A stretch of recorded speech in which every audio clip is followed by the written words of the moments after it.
পঞ্চগড়ের তেঁতুলিয়ার ৬০টি ইউনিয়নের ২,০০০ ক্ষুদ্র ও প্রান্তিক কৃষককে বিনামূল্যে প্রণোদনা ধানের বীজ ও সার বিতরণ করা হয়েছে।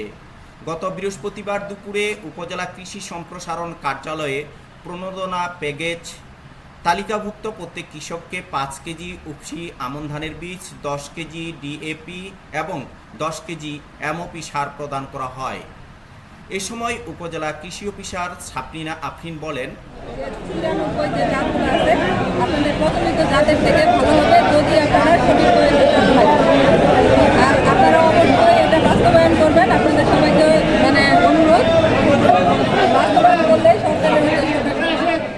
বিতরণ অনুষ্ঠানে উপজেলা কৃষি সম্প্রসারণ অফিসার জীবন ইসলাম, উপসহকারী কৃষি কর্মকর্তা সহ কৃষক প্রতিনিধি তাজউদ্দিন ও গণমাধ্যম কর্মীরা উপস্থিত ছিলেন।